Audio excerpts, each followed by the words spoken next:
pensando, joder, ¿cómo me hubiese gustado ver a Gwen en directo?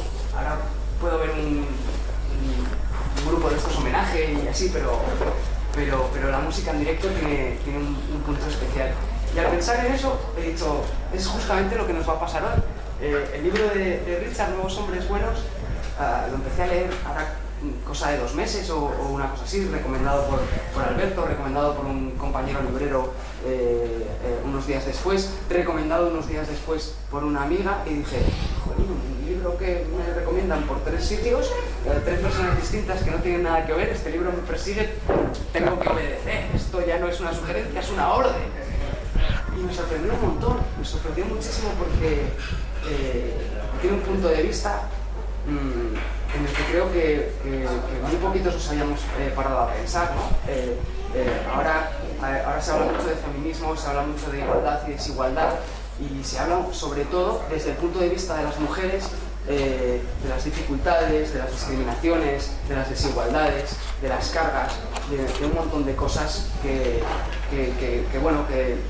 pesan a la mujer o que le faltan a la mujer. Y sin embargo, lo primero que encontré al abrir el libro de Richard fue cosas que le faltan y que nuestra sociedad, nuestra cultura patriarcal le ha robado también a los hombres. De pronto dije, caray, cuidar no es un patrimonio ni un valor femenino. Ser compasivo no es femenino. Ser empático no es femenino. Tener sentimientos y expresarlos no es femenino, es humano. Es enteramente humano y no pertenece a ningún género, pertenece a todas las personas. Así que de pronto dije, porras, a mi padre también le han robado. Y esto me puso los pelos de punta como se me están volviendo a poner ahora. Así que después de esa sensación dije, ¿qué puedo hacer yo con esto? Pues lo que puedo hacer es invitar a Richard a que venga a tocarnos su música en directo, porque leer un libro es una maravilla, pero poder escuchar a una persona que nos cuente, que nos diga. Richard, además, ya lo sabéis, no os lo tengo que explicar, pero es uno de los mayores especialistas en género en España. Es padre, es uno de esos nuevos padres que está encantado con cuidar y con sentir esas cosas que parecían femeninas y que no lo son. Así que me encanta que esté esta tarde con nosotros, me encanta que sea el cierre, el broche de oro para este curso en el Espacio Santos Ochoa, y os agradezco muchísimo que estéis aquí para compartir el rato. Así que no os robo ni un minuto más y os dejo con él. Muchas gracias. Gracias.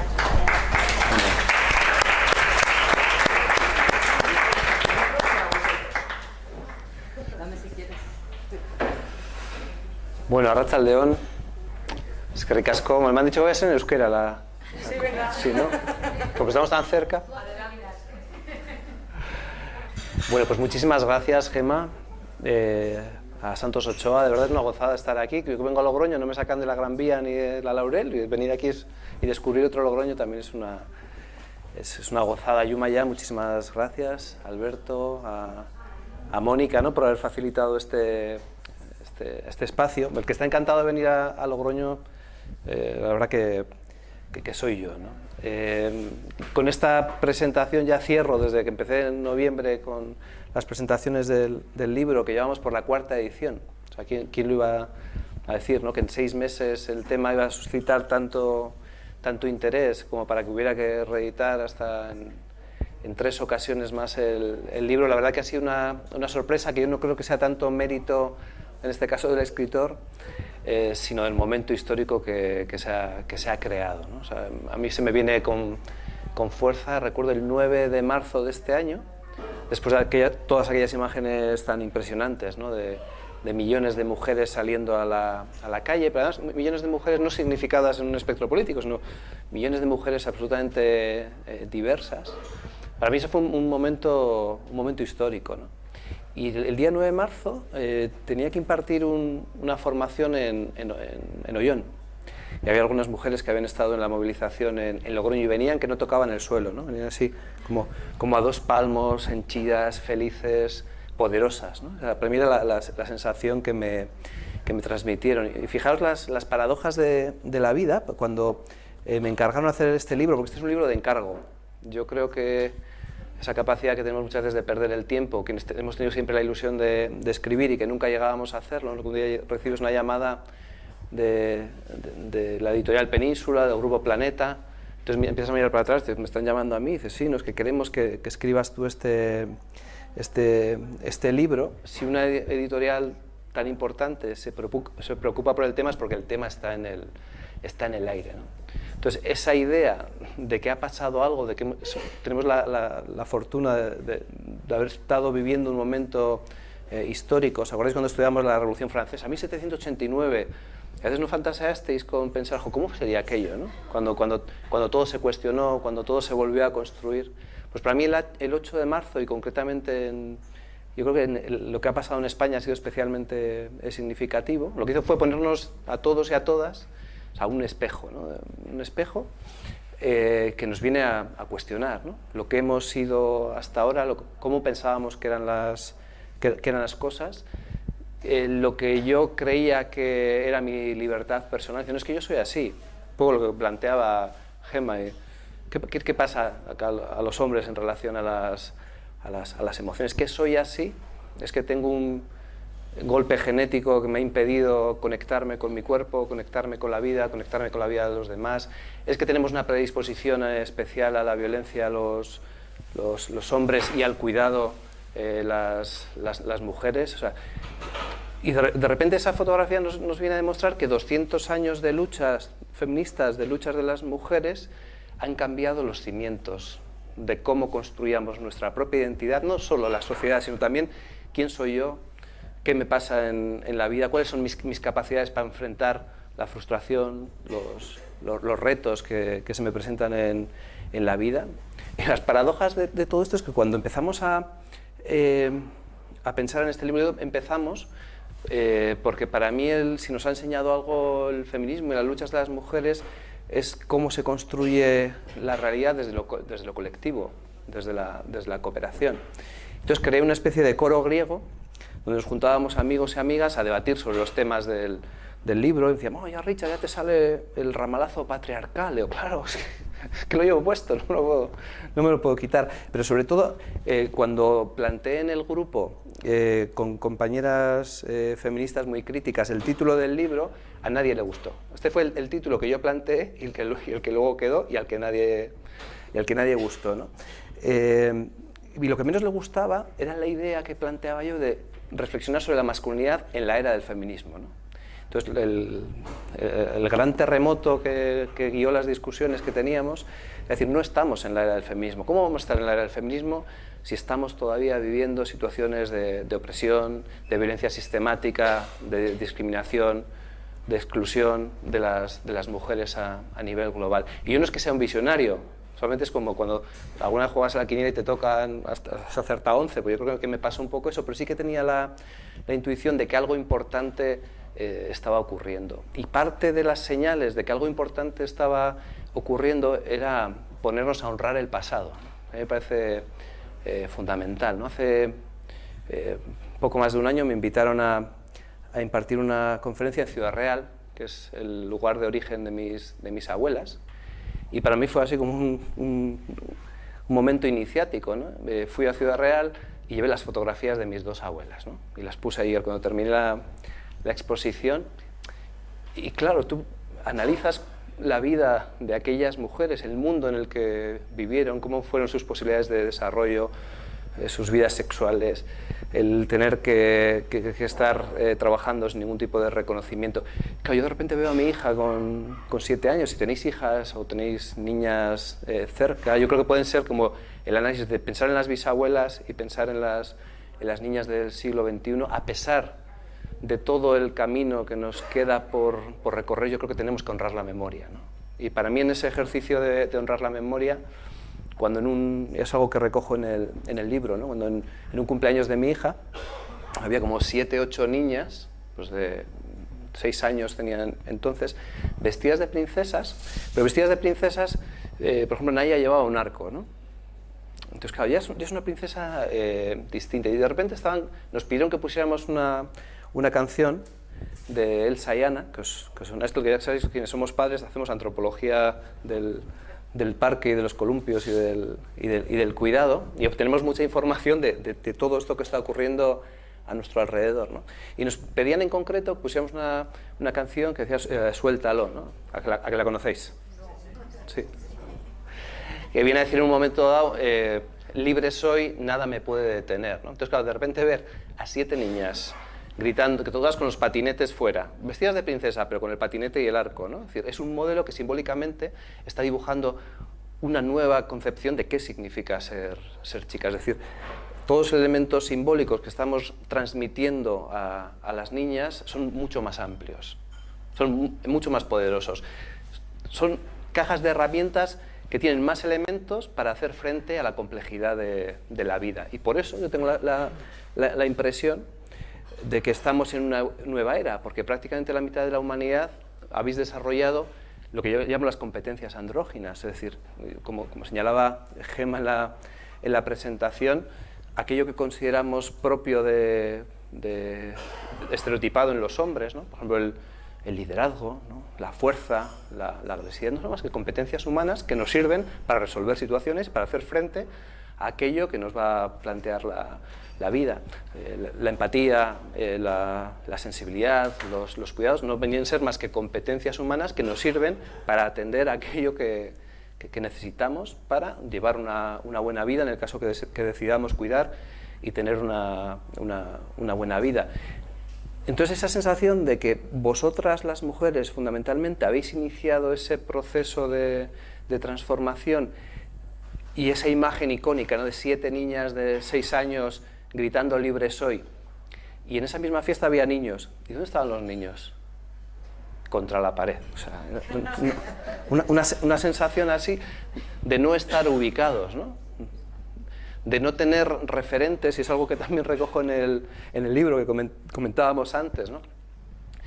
Hay una película que también es icónica para los niños, que es Bob Esponja, la película. No sé si habéis tenido la suerte de verla, pero es muy interesante cómo aparece una princesa y quiere que Bob Esponja y Patricio sean valientes, ¿no? Entonces, para convertirlos en hombres, pues les hace magia y les pone un bigote, ¿no? Le dice, bueno, ahora vais a ser hombres porque tenéis que llegar a la ciudad, a Concha City, a coger este símbolo para... Y entonces empiezan a caminar Bob Esponja y Patricio, y la canción es Un hombre soy, todo lo puedo hacer, ¿no? Un hombre soy, nada me puede detener, ¿no? Entonces, frente a esa idea de absoluta complejidad, de elementos novedosos que incluso Disney se ha dado cuenta y está transmitiendo a las niñas, no hemos sido capaces de construir modelos de referencia ni siquiera parecidos para los niños, ¿no? Entonces, hoy en día, cuando tú vas a los institutos a hacer investigación, a hacer formación, te encuentras esa misma realidad, te encuentras niñas muy empoderadas, y hace poco en un pueblo de Vizcaya, en Sopelana, en un instituto, me decían las niñas, me decían un grupo de niñas, es que nos sentimos poderosas, pero además lo decían en plural, o sea, nos sentimos poderosas. Describían su experiencia respecto al 8 de marzo. Entonces hice un grupo de discusión con niñas solo, hice otro con niños, y luego hice uno mixto para ver qué ocurría. Las niñas, nada más darle al play de la grabadora, pues empezaron a hablar, a describir su experiencia con el feminismo, con la transformación. Fíjate, mi abuela, fíjate, de repente niñas de la misma edad que los niños tenían un nivel de conciencia bastante alto, y sin embargo, cuando le di al play con los niños, ¿dónde estaban? Contra la pared. O sea, están como los niños del cumpleaños de Nemo diciendo, vamos a hablar de igualdad, ¿esto qué es? Con esa sensación de que saben que tiene que ver con ellos, pero fundamentalmente los hombres, bueno, esto ya ahora, luego podremos entrar en discusión. Yo creo que estamos fundamentalmente desconcertados, porque lo que no estamos siendo capaces de transmitir a los niños es lo que somos incapaces de ser nosotros mismos, de generar modelos de referencia positivos de esos hombres del siglo XXI. Entonces yo creo que estamos en la era del feminismo, y esa era del feminismo, ese gran espejo del 8 de marzo los millones de mujeres, realmente a quien nos está interpelando es a nosotros, a los hombres, ¿no? Y esto me parece que es una oportunidad absolutamente fantástica, porque nos permitirá, o sea, no solo emanciparnos a nivel personal, sobre todo a nivel colectivo, ¿no? Si cogemos datos, ¿no?, del impacto que tiene el modelo de masculinidad que ha sido hegemónico hasta ahora en las vidas de los hombres. Una vez estaba preparando un curso sobre datos de mortalidad y estaba sacando una estadística sobre el número de viudas que hay en España y de viudos, ¿no? ¿Sabéis cuántas viudas hay en España? Como 2 millones, bueno, no sabemos esta noche qué ha pasado, pero más o menos hay unos 2 millones de viudas y no llega a 200.000 el número de viudas. Yo me acuerdo que estaba contando a mi padre, oye, ¿tú sabes el número de viudas? Dice, pues hombre, tiene que haber más, ¿no? Pero el hecho de que en cada biografía personal asumamos con total naturalidad el hecho de que los hombres en España a día de hoy veamos 7 años menos que las mujeres, es algo terrible, pero no debe serlo tanto a nivel social y a nivel político, porque nadie se plantea que esto tiene que ver con el género, que es un limitante de las capacidades humanas vivir menos. O sea, al final, por el hecho de ser hombre, o sea, prácticamente estamos sentenciando a tener una vida mucho más corta. O sea, yo no niego, ni mucho menos, que por el hecho de ser hombre tenemos una serie de privilegios que nos vienen dados, pero esos privilegios tienen como la otra cara de la moneda, ¿no? O sea, también tiene sus consecuencias. Cuando analizamos, por ejemplo, las tasas de suicidios, ya sabéis que las mujeres tenéis muchos más intentos autolesivos que los hombres, sin embargo los hombres nos suicidamos con más éxitos. ¿Por qué? Porque en todo lo que tenga que ver con utilizar formas violentas de regular los conflictos, somos los que mejor sabemos hacerlo, ¿no? Si analizamos algo tan sencillo como la comisión de delitos, ¿no? Tú llegas a casa por las noches, pones el telediario y si tenéis estómago todavía para abrir el telediario y si alguien te plantea, vamos a ver las noticias desde una perspectiva de género. Aparece una noticia de la manada y dices, ves, hay una noticia que podemos aplicar la perspectiva de género porque tiene que ver con la violación se puede decir eso, aunque la sentencia diga otra cosa, se puede decir violación, no sé, con la violación de una mujer. Pero, por ejemplo, cuando analizamos la criminalidad, en España el 93% de las personas que están presas, que están cumpliendo condena por haber conculcado los derechos de otras personas, el 93% son hombres. ¿Sabéis cuánto cuesta una carrera criminal media? Más de 2 millones de euros. Es decir, de una persona. O sea, un ser humano pues, que comete un delito a los 18 años, que a los 23 bebe demasiado, le detienen. O sea, todo el entramado social, las consecuencias que tiene a nivel jurídico, a nivel penitenciario, etcétera, etcétera, nos cuesta a todos y a todas alrededor de 2 millones de euros. ¿Sabéis que sería más barato que enviarlos a estudiar a Harvard? Claro. Sin embargo, si hacemos un análisis crítico, es decir, ¿por qué el 93% de quienes cometen delitos en España son hombres? ¿Por qué a nivel global, según datos de la Organización Mundial de la Salud, o sea que no lo estamos inventando aquí, el 96% de los victimarios que cometen homicidios son hombres? Es decir, el 96% de las personas que asesinan a otras personas en el mundo son hombres. O sea, desde una perspectiva antropológica, desde una perspectiva sociológica, estamos hablando de una mayoría absoluta. Entonces ahí viene la gran pregunta. ¿Esto es natural? ¿Es que los hombres nos ponen delante una metralleta y nos volvemos locos? ¿Tenemos una querencia especial los hombres por la violencia? ¿Hay razones esenciales, biológicas, que hagan que esto sea así? ¿O esto tiene que ver con un aprendizaje de género? ¿O esto tiene que ver con el simbolismo que hay detrás de lo que enseñamos a los niños de qué significa ser niño? Porque si es así, todos y todas somos cómplices de alguna manera de reproducir algo que produce dolor, que produce sufrimiento, que produce limitaciones en la vida propia y en las vidas ajenas.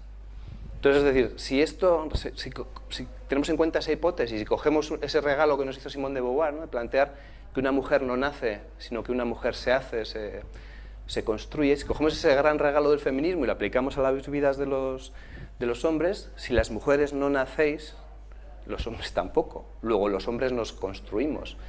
Y si hacemos ese análisis de por qué los hombres llenamos las cárceles, por qué los hombres llenamos las noticias y sobre todo si tienen que ver con violencia, fijaros, en los accidentes laborales, un dato tan sencillo como los accidentes laborales en itinere, ¿no?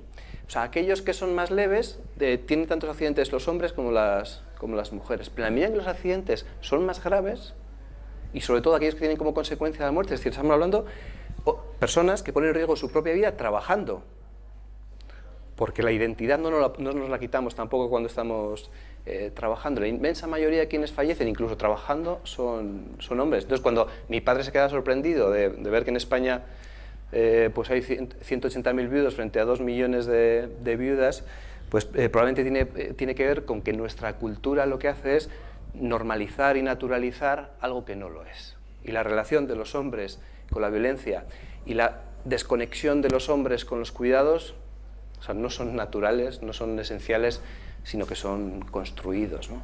Y por eso yo creo que realmente, cuando murió Fidel Castro, ¿os acordáis de Fidel Castro? Aquel señor así. Me acuerdo, un periodista del País dijo, por fin ha acabado el siglo XX, ¿no?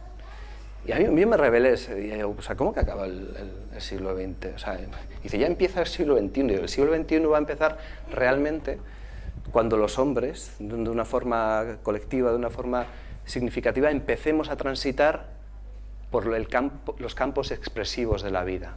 Cuando los hombres, de alguna manera, nos empecemos a feminizar. Cuando los hombres empecemos a reconocer de una forma pública, sistemática, privada, pero también colectiva, nuestra vulnerabilidad. Cuando empecemos a expresar nuestras emociones. Cuando empecemos a cuidar al mismo nivel que lo habéis hecho las mujeres. Yo creo que en ese momento sí que estaremos empezando a hablar de que comenzará el siglo XXI, esa nueva era. Y yo tengo como dos miradas, ¿no? Una es que hemos avanzado mucho, pero la igualdad real, la plena, la profunda, no será posible sin la incorporación de los hombres a la igualdad. Es decir, necesitamos a los hombres. Entonces, claro, hay algunas compañeras que me dicen, esa no es una buena noticia, Richard. Yo, vale. Pero hay otra buena noticia, que esta sí que no me la puede negar nadie, es que la igualdad, es que el feminismo también es bueno para los hombres. O sea, ha venido para emanciparnos, para liberarnos, para conectar con nosotros mismos. Y al final no es más que llegar a ser quienes queramos ser. Y hay más buenas noticias, tengo unas cuantas, ¿no? Hasta ahora, sobre todo en la cultura occidental, cuando pensábamos en esto del feminismo, en esto de la emancipación, de la ideología, íbamos aquí, ¿no? A la cabeza. Yo soy feminista aquí. O sea, yo soy un hombre igualitario en la cabeza, porque pienso que soy igualitario, ¿no? Y nos hemos olvidado de las emociones. Es decir, ya sabéis que más o menos todos los días nuestro cerebro, es una metáfora horrible, pero es que es la mejor, ¿no? Pues como decir, nuestro cerebro proyecta unos 60.000 pensamientos, ¿no? No, ¿a qué no podéis parar de pensar? Pensad cuando estáis haciendo yoga o meditación, dices, no voy a pensar el gas, he apagado la luz, tengo que pagar esta factura, o sea, mi prima que va a venir y no tengo, o sea, no podemos dejar de pensar, eso es naturaleza humana, ¿no? Y es fantástico, ¿no?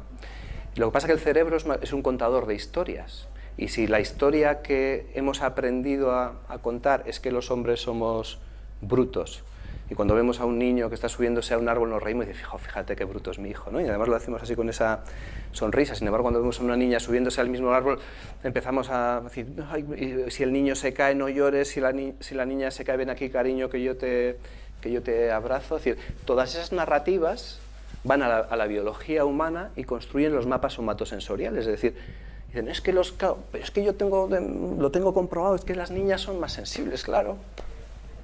Si construimos realidades simbólicas que nos trascienden, porque ni siquiera nosotras somos conscientes muchas veces del impacto que el sexismo ha tenido en nuestras propias vidas como mujeres o como hombres. ¿Y qué hacemos? Reproducirlo. ¿Cómo aprenden los niños y las niñas? Absorbiendo de una forma inconsciente y física los modelos de referencia. O sea, los niños y las niñas no aprenden, oye, mi padre me ha dicho que todos somos iguales. Jo, pues qué bien, somos iguales. Entonces el niño y la niña se va a la escuela y dice que somos iguales y tal. Sin embargo, luego tenemos una serie de prácticas que son desiguales y esas prácticas se absorben. Y absorbemos y construimos nuestros mapas emocionales. Es decir, la forma que tenemos de regular aquello que, lo mismo que nos pasa con el sistema nervioso central, que nuestro cerebro venga a proyectar ideas, que es fantástico, no podemos dejar de sentir. Nunca. Y todo eso pasa en un cuerpo. Entonces, o despatriarcalizamos los cuerpos, o sacamos ese sistema binario, esa idea de que existen dos realidades, lo masculino y lo femenino, que son antagónicas, y que lo masculino es propio de los hombres por haber nacido con un pene, y lo femenino es propio de las mujeres por haber nacido con una vagina. Ese sistema tan simple nos sirve para un momento histórico como el que estamos viviendo, para hacer frente a la complejidad de la realidad humana, ¿no? Pero claro, al final, todos y todas hemos nacido en ese sistema binario de pensamiento, y eso para hacer un ordenador o por un smartphone sirve, ¿no? El sistema binario. Sí, no, blanco, negro, ¿no? Pero en lo humano, yo creo que lo que estamos descubriendo es que hay un continuum, ¿no? O sea, hasta yo mismo, y sí, es otra buena noticia, os voy a traer unas cuantas buenas noticias, ¿no? Y una de ellas es que el cuerpo también se construye y se transforma. Los hombres, por ejemplo, los que estáis aquí, ¿conocéis vuestros niveles de producción de prolactina, por ejemplo? O de oxitocina, ¿os lo habéis planteado alguna vez? O de serotonina, no. Y claro, prolactina, ¿cómo voy a tener yo prolactina si eso es...? Pues los cuerpos, lo mismo que las capacidades humanas, la empatía, la valentía, la capacidad de expresar emociones, lo que se ha considerado expresivo o utilitarista, lo masculino o lo femenino, hasta en lo biológico, la buena noticia es que los hombres producimos, incluso hormonalmente, todas aquellas hormonas que tan útiles son en la lactancia y en el parto y en todos estos líos. Y ahora que se está empezando a problematizar qué significa ser hombre, estamos encontrándonos con sorpresas maravillosas, ¿no? Y se está demostrando empíricamente, y cada vez tenemos más evidencia, cómo los hombres que practican actitudes de cuidado, es decir, aquellos hombres, por ejemplo, que practican el colecho con sus hijos e hijas, aquellos hombres que están atentos a su padre y a su madre, aquellos hombres que cuidan a sus amigos, automáticamente en su producción hormonal empiezan a pasar cosas. Y aquellos que practican el cuidado, los niveles de testosterona descienden de una forma significativa, y curiosamente todas aquellas hormonas que son aquellas que se definen como las de la felicidad aumentan de una forma significativa. Es decir, los cuerpos de los propios hombres, ojo, y también de las mujeres, se transforman con lo que hacemos. Es decir, somos lo que hacemos. Y haciendo cosas distintas, nos convertimos en personas distintas.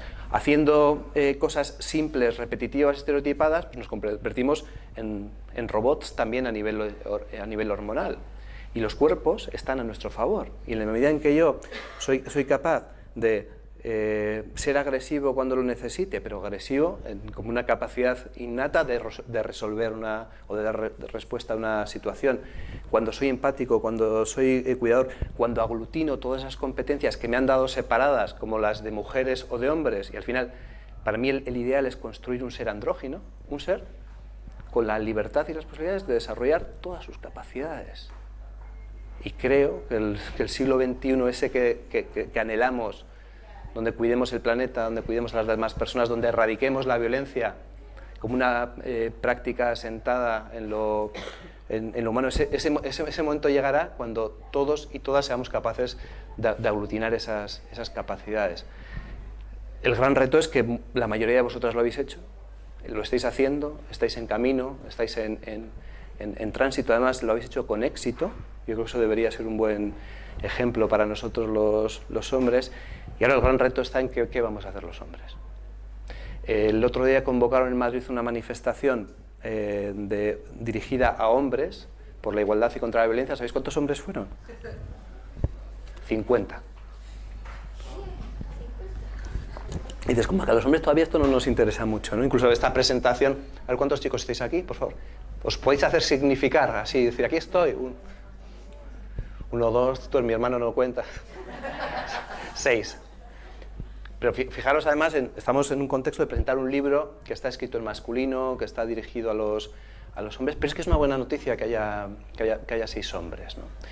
Porque estamos empezando a generar los referentes que necesitan otros hombres. Como decía el pedagogo brasileño, no sé si acordáis de Paulo Freire, ¿no? O sea, que nadie se libera solo, que nos necesitamos para liberarnos en comunidad. Yo creo que está llegando ese momento que ya empezamos a sentir la necesidad los hombres de identificar a otros hombres y decir, eso es lo que estaba buscando, ¿no? Os voy a contar una anécdota que creo que también la recojo en el libro, que llevo 20 años haciendo formación en temas de género y masculinidad. Entonces, bueno, algunos casos interesantes me he encontrado a lo largo de estos años. Me pidieron formar en género cursos de 2 horas cada día, durante 3 sesiones, 6 horas con los bomberos de Bilbao. No sé si habéis oído hablar del calendario de los bomberos de Bilbao. Luego llegas allí, les miras y dices, ¿dónde estarán los bomberos del calendario? Porque estos no los veo, ¿no? Mucho Photoshop y no respirar durante un rato, ¿no? Pero fue muy bonito porque llegué al curso y había un ser humano, porque todos somos seres humanos, ¿no? Eso es bonito, aunque a veces no lo parezca. Y llega un bombero, pero un bombero, imaginaos, con el traje ignífugo, ¿no? Traje ignífugo que no entran, vamos, las balas igual entran, pero el fuego ni entra, ¿no? Entonces no le veía la cara, llevaba los guantes de coger la manguera y apagar el fuego, ¿no? Entonces se sentó así en primera fila y se puso así con los brazos cruzados, ¿no? Pero fue una idea muy bonita, ¿no? Es decir, a ver, aquí un formador que vas al Parque de Bomberos de Bilbao, que te encuentras allí con 60 bomberos por grupo, pero era muy bonito porque realmente estaba desnudo, aunque estuviera con el traje. Me estaba diciendo mucho, ¿no? Con esa actitud, además con las piernas abiertas, los brazos cruzados. Y si no entra ni el fuego, yo en 6 horas, ¿qué hago con este ser humano? Digo, claro, me pagan por venir aquí, digo, bueno, pues algo tendré que hacer, ¿no? Entonces, no os voy a decir qué hice en esas sesiones, pero en la tercera vino con chándal. O sea, en la primera sesión ya se quitó el casco. O sea, realmente se estaba protegiendo porque tenía miedo. Y la última sesión me dijo, oye, Richard, ¿te puedo dar un abrazo? Me dio un abrazo, nos quedamos así unos segundos y me dijo, gracias. Gracias porque no me esperaba esto. ¿Por qué? Porque hemos llegado muchas veces a la conclusión de que esto es un enfrentamiento entre hombres y mujeres, que la pérdida de privilegios de los hombres va a favor de los privilegios de las mujeres, y esto no va de eso. Y para mí la otra buena noticia es que aunque la inmensa mayoría de los hombres no iríamos nunca de forma voluntaria a una formación sobre género y masculinidad, no vendríamos a la presentación de un libro como este, cuando venimos lo agradecemos.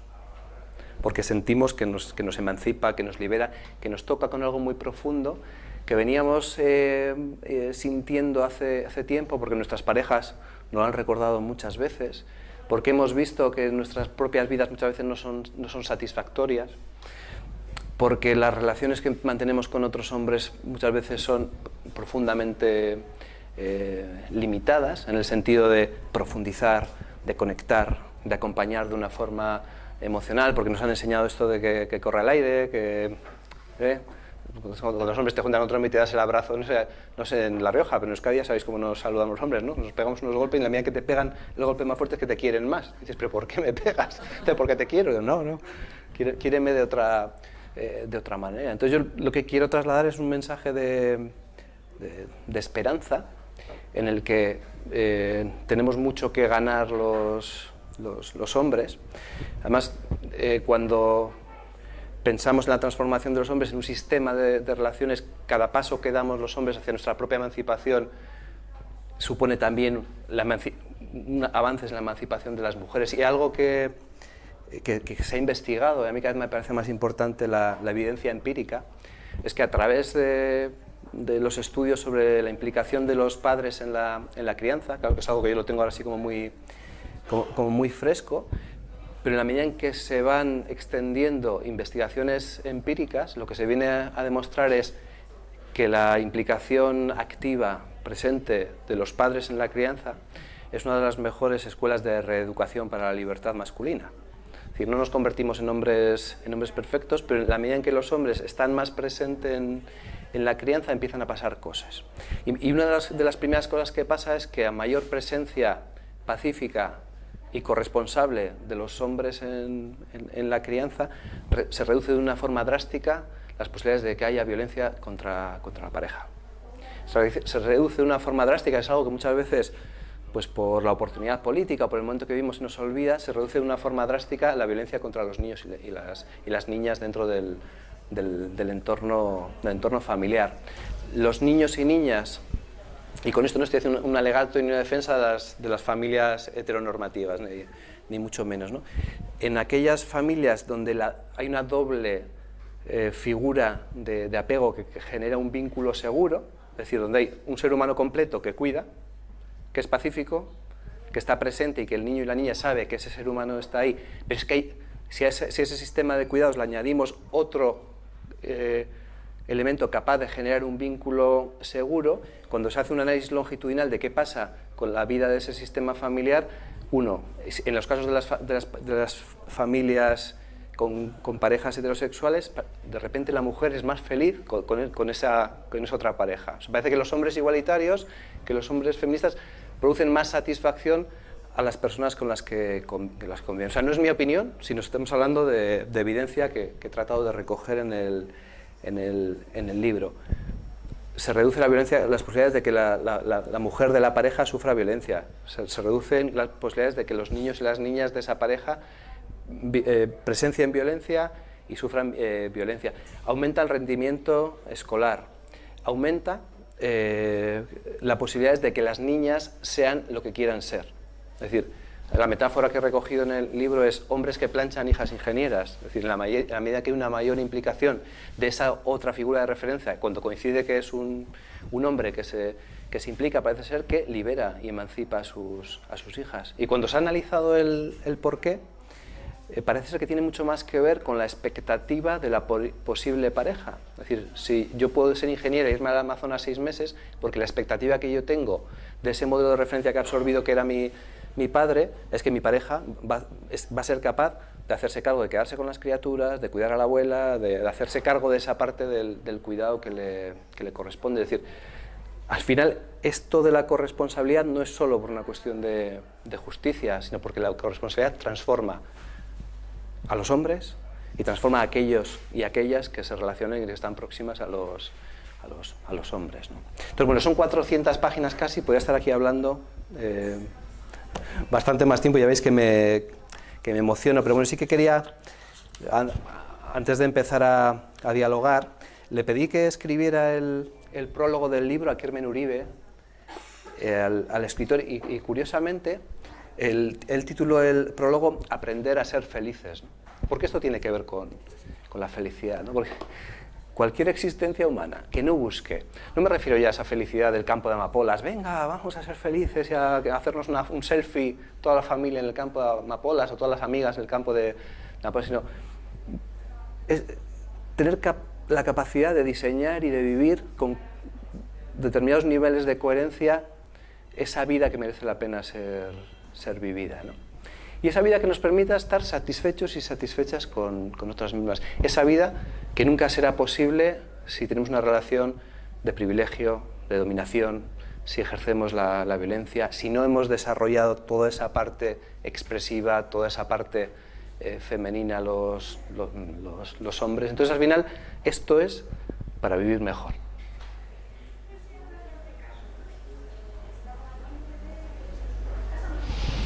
Bueno, creo, por lo menos yo por eso estoy en esto. A mí me libera, aprendo, me cabrea.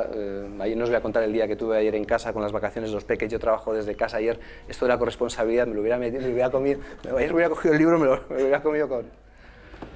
También bien que lo digas, ¿eh? Porque también se genera mucho estrés en los chavales. Estoy convencido de lo que has dicho, pero yo soy un padre cuidador también y cuando estás con ellos por mucho tiempo también acabo con los pelos, los pocos que tengo, acaban erizados. Sí. Sí, también. Y un día que paso sin ellos pues no me gusta, pero también está bien decirle a otros, ¿no?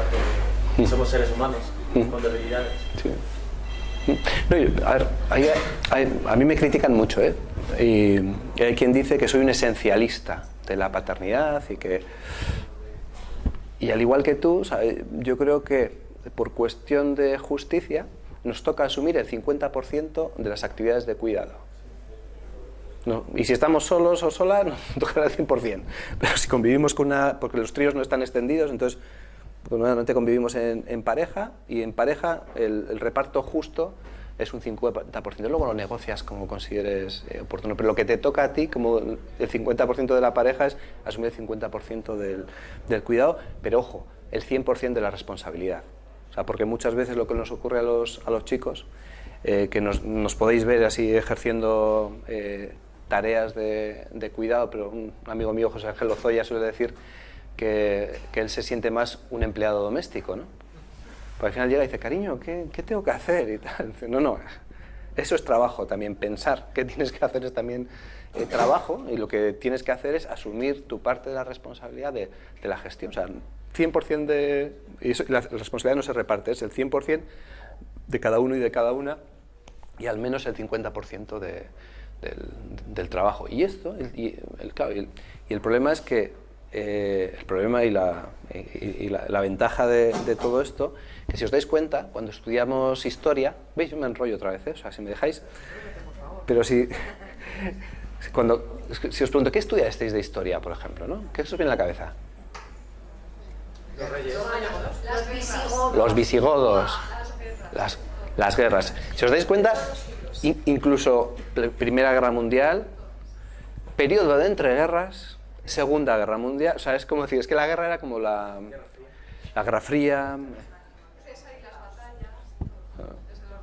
Sí. Y entonces, claro, si vinieran gente de Venus, por ejemplo, dijeran, a ver qué pasa con esta especie que hay aquí. Parece ser que nos hemos pasado toda la vida peleando y batallando, y sin embargo el ser humano existe porque colabora y porque coopera. Además, tenemos la maravilla y la desgracia de ser una especie inacabada, ¿no? Así, a mí me gusta contar la historia de la mosca del vinagre, ¿no? Que aquí en las bodegas hay bastantes, ¿no? En las vides. Y una mosca del vinagre, para ser una mosca de vinagre digna, ¿qué necesita? Pueden nacer aquí también, ¿eh? Hasta con los libros seguro que se alimentan, ¿no? O sea, una mosca de vinagre tiene toda una carga genética que le explica qué tiene que hacer en cada momento de su vida. No necesita ni en la escuela, ni en la universidad, ni necesita socializarse con nadie. O sea, reproduce unos patrones de comportamiento, nace, se reproduce y se muere sin ser consciente de que se va a morir. Eso dicen, ¿eh? Igual luego avanzamos más y nos damos cuenta que las moscas de vinagre también tienen sus sentimientos, ¿no? Sin embargo, la gran diferencia con el ser humano es que somos de las especies más inacabadas. O sea, nacemos con un potencial de las 100.000 millones de neuronas, que es una complejidad mayor que todo el universo conocido, pero que además se interrelacionan entre ellas. Están ahí ya en el bebé ese chiquitín que acaba de nacer. Esa complejidad está, pero es incapaz de sobrevivir. Somos seres altriciales, necesitamos de otras personas que nos cuiden, pero que nos cuiden durante toda la vida. O sea, fijaros, tú coges una mosca de vinagre que evolutivamente podemos decir que, bueno, que está bien, ¿no? Que le sirve para ser mosca de vinagre, pero vamos a hacer un análisis comparativo, ¿no? Lo que estamos con la competición esta del mundial, ¿no? Todo el mundo compitiendo a ver quién gana, ¿no? Pues pones aquí una mosca de vinagre y un ser humano, que es el ser que dicen altamente desarrollado, con el pulgar opositor y el encéfalo, ya sabéis, el más desarrollado de todas las especies. Lo dejamos aquí una semana, un bebé de 5 meses. Probablemente la mosca de vinagre podría haber conseguido con éxito reproducirse, sin embargo el ser humano se habría muerto. Es decir, existimos porque nos cuidaron, es decir, siempre vamos a tener una deuda de cuidados. Para tener una vida digna durante un lapso de tiempo necesitamos a las demás personas, porque construimos nuestra identidad a partir de la mirada fundamentalmente de las personas que son importantes para nosotros y para nosotras, las personas que nos quieren. Y si nos va bien muy en la vida y vivimos muchos años, para tener un final digno, alguien nos va a tener que cuidar. Luego, lo fundamental en la existencia humana no son ni las guerras, ni los reyes, ni los ejércitos, son los cuidados y quienes nos cuidan, que es quienes mantenemos en la memoria, ¿no? Entonces, esto supone también una reconstrucción de la memoria histórica. No me voy a enrollar más. ¿Cómo empezaste con los temas de género? ¿Es una vida un poco personal? Sí, no, me la han hecho bastantes veces. Yo tengo una teoría así casera. No, es una buena pregunta porque es algo así como un fallo del sistema, ¿no?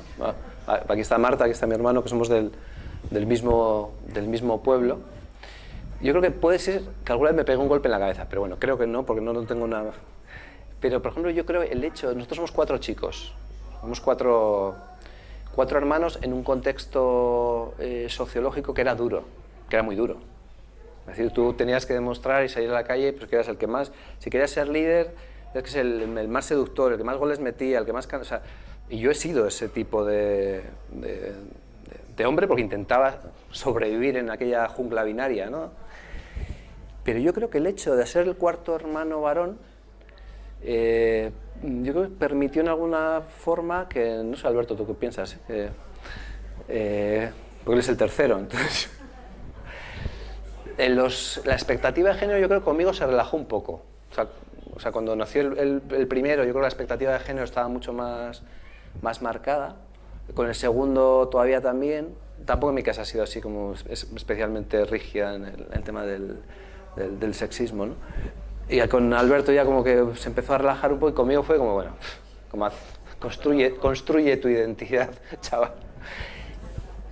Creo que eso fue un elemento y luego las personas con las que me he ido encontrando en el camino que me han ido aportando y sobre todo porque esa forma de vivir no me hacía feliz. Es algo que cuento en el libro. De repente eso, hacía atletismo, fui campeón de Euskadi, jugaba fútbol, metía goles, la relación con las mujeres durante una parte muy importante de mi vida fue muy tóxica, no eran como elementos de conquista y sin embargo eso me producía un vacío enorme. Y dices, a ver, rebobina, si esto es lo que tengo que ser para ser un tío guay, ser un tío popular, ser un líder en mi contexto, y esto me produce un vacío existencial brutal, lo tendré que construir otro camino. Entonces lo que me empezó a ocurrir es que me sentía mucho más cómodo en el mundo de las chicas. Por eso estudié trabajo social, por eso hice antropología, que es un trabajo, en antropología estábamos de chicos 2, o sea, y al final empecé a sentirme mucho más cómodo en ese espacio, y una vez que ves la luz, ¿no? que te operas la miopía, dices, no vuelvo atrás, ¿no? Creo que es como una especie de suma de factores, ¿no? Sí. Y nuestro pueblo era duro, ¿eh? Era muy duro, sí. Sí, en el libro digo que era como un sistema binario perfecto, ¿no? Sí, y luego también, mira, fijaos lo que he encontrado hoy. Esta fue la primera cosa que escribí se dice Zergaitik, que es ¿por qué? Creo que esa actitud ante la vida de hacerme preguntas siempre, creo que una vez me echaron de catequesis con 8 años por las preguntas que hacía, y creo que esa actitud ante la vida también, hacer tantas preguntas, y que en mi casa, con la madre que tuve, con el padre con la madre que tengo y el padre que tengo, me permitieran hacer esas preguntas, incluso quizás no me respondieron demasiadas, ¿no? Pero sí que... Y luego los hermanos que he tenido también, ¿no? Yo creo que eso también me ha influido. Yo creo que mis hermanos son unos de esos hombres buenos, ¿no?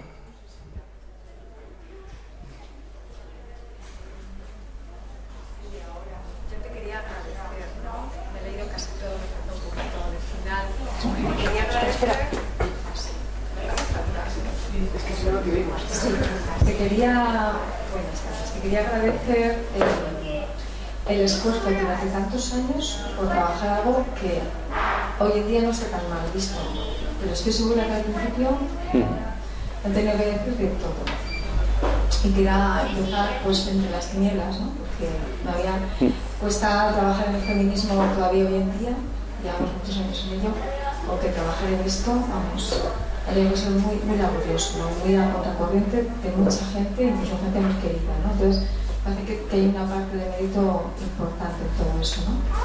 Y yo trabajo bastante con la violencia de género, con las profesionales, con las mujeres, y desde hace años comparto contigo la intuición, ¿no?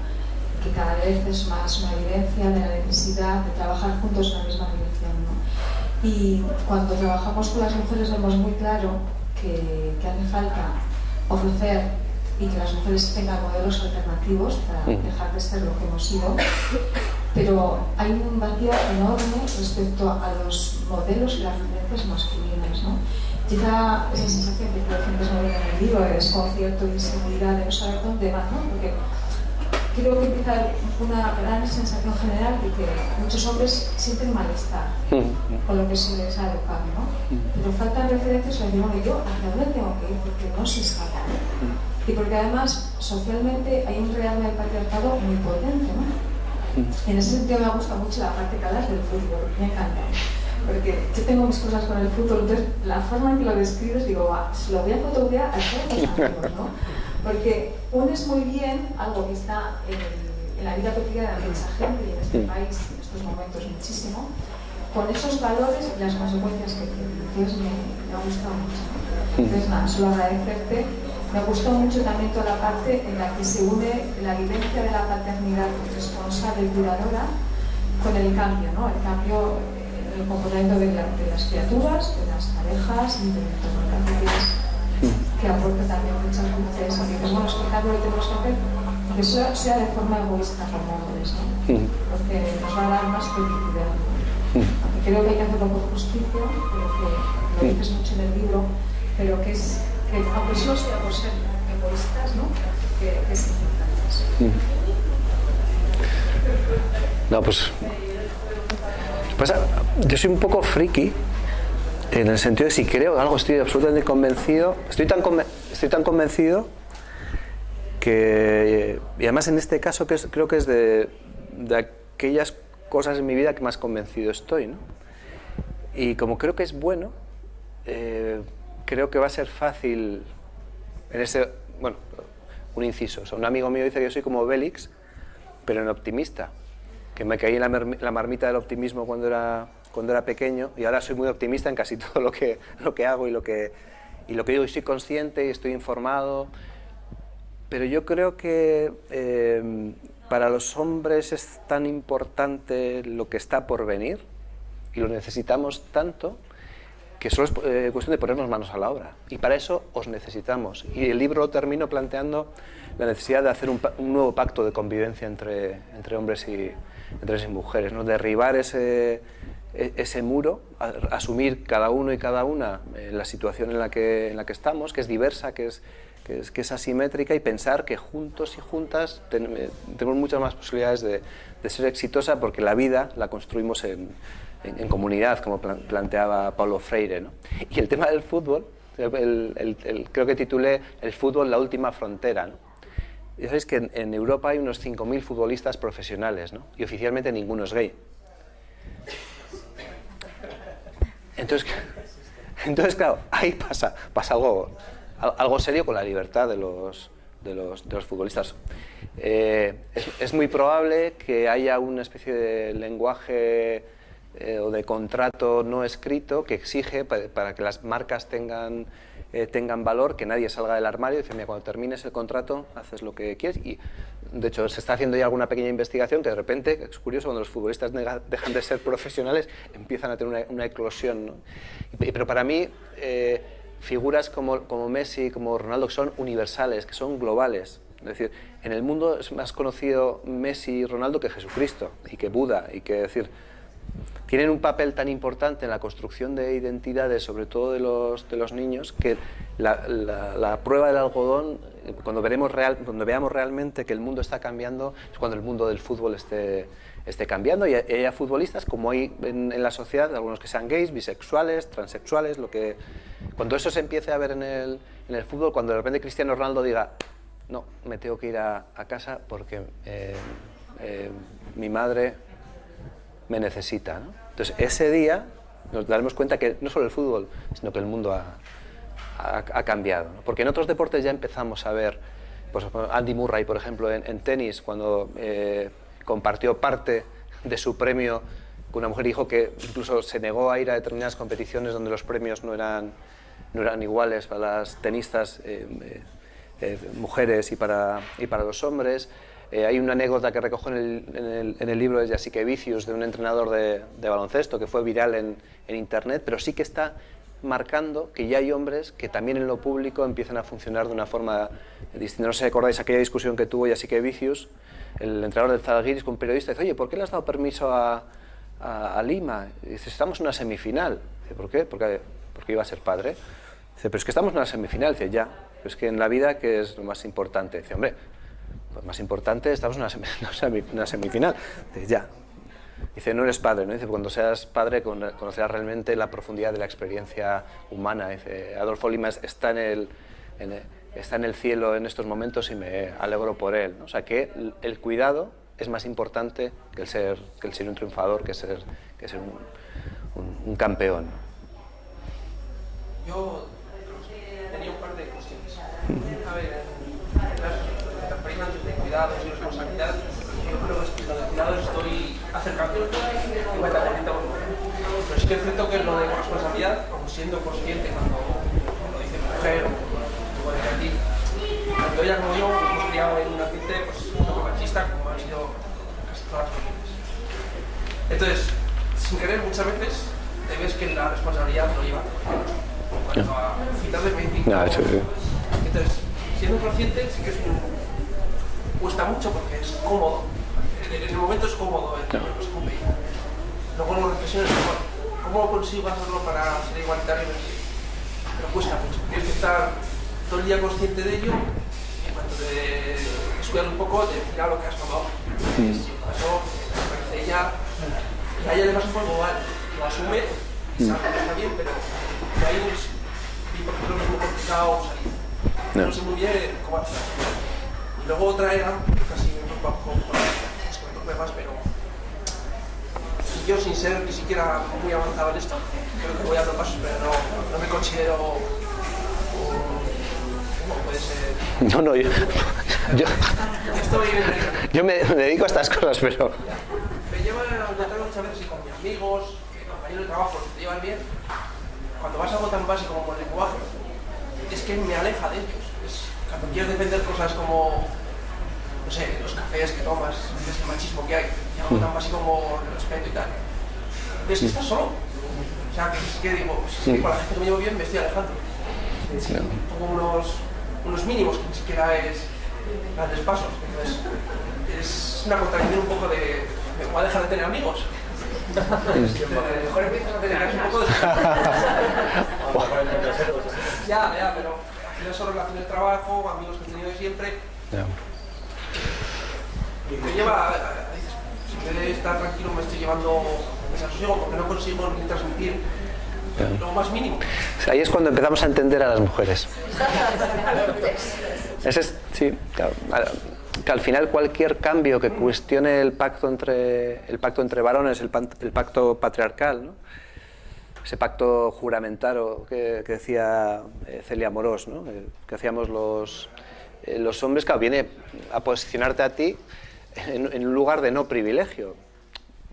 Y esto se ve mucho en el sentido del humor, ¿no? que es muchas veces más, vosotras no sabéis cómo se está generando, además con muchísima fuerza, fundamentalmente a través de los grupos de WhatsApp exclusivamente masculinos, espacios que nos permiten vivenciar esa doble moral, ¿no? O sea, hoy en día en España el 96% de los hombres públicamente nos manifestamos a favor de la igualdad. Si nos entrevistan, ahora salimos a la calle y viene una encuestadora, un encuestador y dice: oye, usted, del 0 al 10, ¿cómo se posiciona respecto a la igualdad? Pues los hombres, el 96% de los hombres estamos a favor de la igualdad. Luego la prueba del algodón está en qué hacemos, ¿no? Una cosa es qué decimos y otra cosa distinta es qué hacemos, ¿no? Entonces, escasamente el 6% reduce jornada, coge excedencias para cuidar a sus propias criaturas. Entonces decimos una cosa y estamos haciendo otra bien diferente. Pues parece ser y ahora estoy en un proceso de investigación viendo el tema de los grupos de WhatsApp, como el espacio público está ganado, como lo políticamente correcto ya es ser favorable a la igualdad, cuidar incluso el lenguaje, vamos buscando cada vez más esos espacios masculinos donde poder expresarnos con supuesta libertad, ¿no? Entonces, claro, cuando empiezas a ser disidente de ese pacto juramentado entre chicos, claro, eso tiene consecuencias. Tiene consecuencias, claro, de repente pues, te sacan del grupo, o no te llaman, dejas de tener amigos, pero probablemente ganes en calidad de relación con las mujeres que tienes cerca y con los hombres sensibles que tienes a tu alrededor, y descubrir hombres diferentes. Hay un elemento muy importante, ¿no? Cuando digo que los hombres somos necesarios para este mundo mejor, para este mundo más igualitario, es que es fundamental parar el patriarcado desde el corazón de la bestia. Y el corazón de la bestia, donde nos socializamos los hombres, donde absorbemos los modelos de referencia, primero es nuestra casa, pero luego fundamentalmente es el grupo de hombres. Y eso que estás haciendo probablemente tenga un efecto dominó, porque estás tocando el Matrix.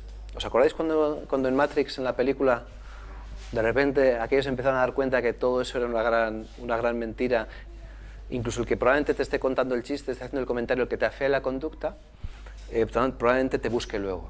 Y a mí me ha pasado en cursos, en formación con policías, una vez me sacó un policía, me puso la pistola así, a las 12 de la noche en una comisaría, porque íbamos a donde estaban ellos, pues no, ellos no vienen, ¿no? Me saca la pistola y cual bombero me pone la pistola encima, y de estos cursos, fijaos, la metáfora de la pistola era el nivel de hostilidad, ¿no? Pues muchos de estos policías venían después, me mandaban mensajes por Facebook. Uno de ellos viene corriendo detrás de mí, viene así, y yo digo, ¿qué he hecho, no? Y viene, oye, mira, es que lo que contaste el otro día, ¿me podías pasar bibliografía sobre...? O sea, que rompiendo ese pacto entre varones, estamos cuestionando el Matrix, y podemos empezar a hacer mucho más visible que lo que hacemos, esta masculinidad engreída, tóxica, que creemos todopoderosa, es más es un invento que además no nos hace bien, no nos libera. Hay una anécdota que cuento en el libro. Me invitaron unas jornadas sobre prevención de violencia contra las mujeres en Portugalete, en Vizcaya. En el libro no lo cuento, pero aquí lo voy a contar. Y eran, pues, las ponentes eran todas mujeres menos yo, ¿no? Entonces viene el alcalde después de las jornadas, nos invitaban a comer, viene y me pega unos golpes así. Entonces, chaval, muy bien, me ha gustado mucho eso que has dicho, no, estaba con mi botellín de agua. Dice, ¿qué quieres tomar? ¿No? El pacto es invisible. Estamos tan acostumbrados a él que no lo vemos, ¿no? Entonces, cuando tú estás tomando agua y alguien te dice qué es lo que quieres tomar, ¿qué te está diciendo? Un vino, una cerveza, chaval, o sea, toma cosas de hombres, ¿no? Pero te voy a contar un chiste. O sea, por eso digo que es muy importante el tema de hacer frente a ese sentido del humor tóxico, ¿no? No digo que no nos riamos de las cosas, que yo creo que es muy importante reír, ¿no? Me dice, te voy a contar un chiste porque estas feministas no tienen sentido del humor, ¿no? ¿En qué se parecen las mujeres al parquet, ¿no? Al suelo este de madera?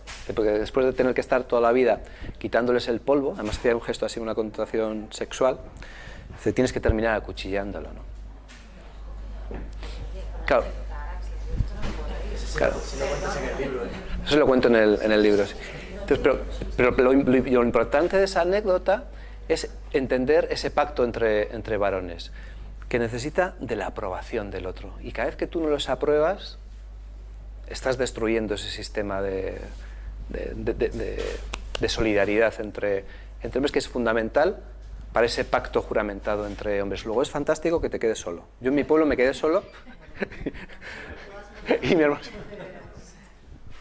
Esa vivencia que tú tienes, no, prefiero ese micrófono que se me siendo mujer, yo la he tenido también, estando entre mujeres. O sea, yo me he llegado a sentir la rara, primero en mi pueblo.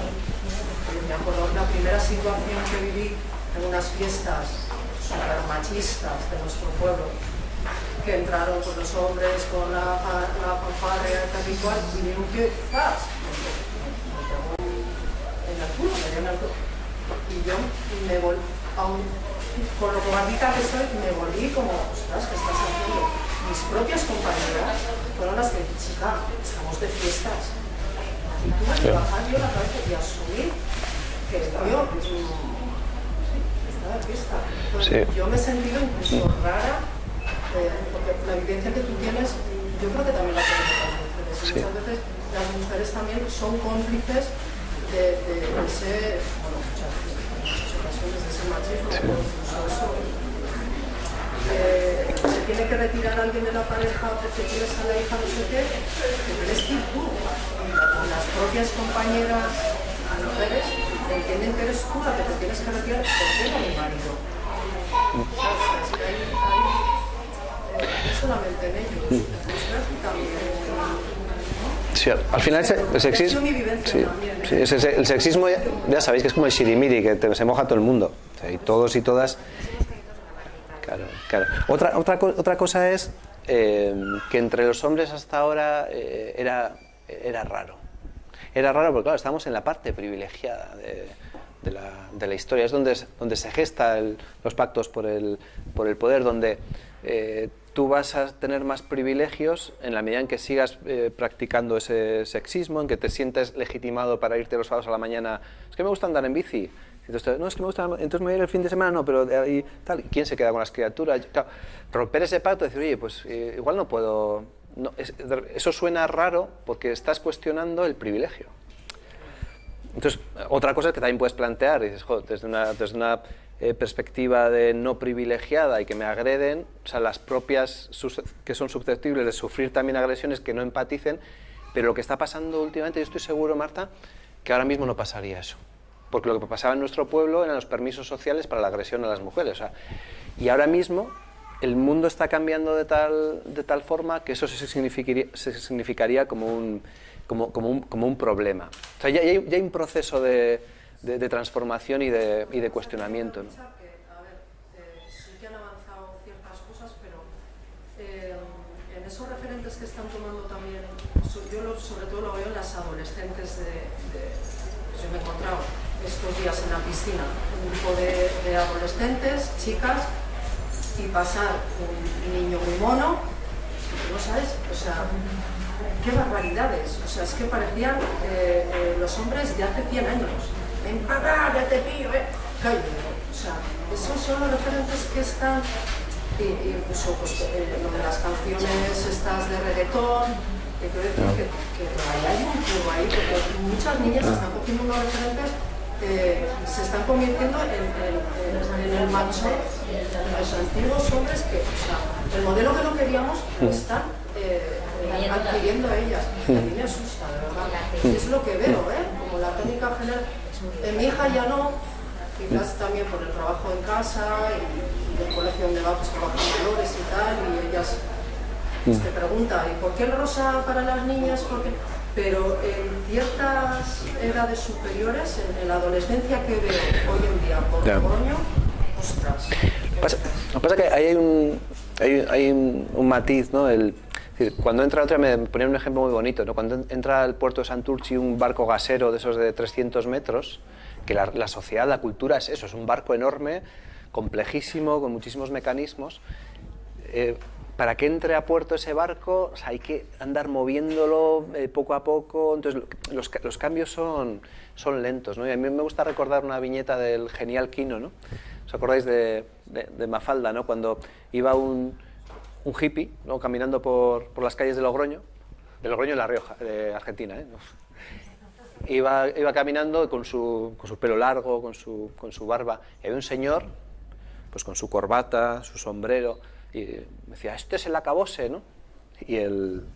Y Mafalda, brillante como siempre, como es ella, dice, no se equivoque, este no es el acabose, es el continuose del comenzóse de ustedes. Es decir, si nosotros y nosotras, aunque estemos concienciadas, tenemos contradicciones, pues hay gente que no está concienciada y sigue transmitiendo valores tóxicos, valores clásicos, y la adolescencia lo que hace es recibir los valores dominantes en ese momento, ¿no? Pero yo creo que el matiz está en que hay un núcleo de niños y niñas, de chicos y de chicas que ya son conscientes. O sea, que han visto y entienden que todo esto es una construcción y que ya dentro de los propios chicos y chicas tenemos elementos transformadores que antes no teníamos. O sea, ahora podemos tener, desde un segmento sociológico, podemos tener un 10, un 15% de chicos y chicas que ya han vivido otras realidades y que tienen claro que no hay marcha atrás. Lo que ocurre es que hay un segmento que sociológicamente puede ser mayoritario, pero a nivel de capacidad transformadora va a depender. Voy a poner un ejemplo. O sea, más o menos se calcula que un 10% de los hombres son machistas militantes. Que es lo que se calcula que una vez han ejercido la violencia contra sus parejas, ¿no? Y defienden el machismo como ideología, aunque las encuestas luego digan otras cosas, ¿no? Hombres feministas, pues puede haber hoy en día pues alrededor de un 4% más o menos, ¿no? Y ¿dónde está? Imaginaos que esto es una balanza, ¿no? Un 4%, un 10%, ¿dónde está el éxito? En la capacidad de influenciar en ese 84% de gente, que pasa lo mismo con los adolescentes, que están ahí, que a veces, si estás en grupo, dices algo que incluso no te lo crees del todo, pero lo que tenemos que hacer es ser capaces de generar una dinámica donde la sociedad vaya y siga hacia prácticas y modelos más igualitarios. Lo que ocurre que también se producen reacciones al cambio. Cuando hicimos para Emakunde un videojuego, está en la web de Emakunde, que es una herramienta muy interesante para trabajar con chicos y chicas, porque claro, ya vas a los institutos y te dicen, ¿qué quieres, profe, que haga? ¿Lo divertido o lo que tengo que decir, ¿no? O sea, también les hemos vendido, yo creo que esa es nuestra responsabilidad, porque tenemos esa tendencia de echar el balón a los chicos y a las chicas, a los adolescentes. Y al final es la disonancia cognitiva que tenemos entre un discurso igualitarista que les vendemos, que les estamos diciendo, tenéis que ser como yo, es que yo soy profundamente contradictorio y me queda muchísimo camino para limpiarme del sexismo. O sea, yo creo que vamos bien, o sea, que el gasero, el barco este grande de la sociedad, lo estamos llevando con mucho mimo hacia un mundo mejor. Sobre todo porque es que no nos queda otro remedio. Porque, y esto ya es meterme en la parte pesimista, ¿no? El presidente, si yo os digo Donald Trump, por ejemplo, es algo que analizo en el libro, esto tiene contingencia política. O sea, millones de hombres enfadados han votado a un hombre que representa sus miedos. Sí, pero sociológicamente, claro, pues si no Trump no hubiera salido, ¿eh? Pero sociológicamente, por ejemplo, con los votos de las mujeres hubiera ganado Hillary, con los votos de los hombres hubiera ganado por goleada a Trump.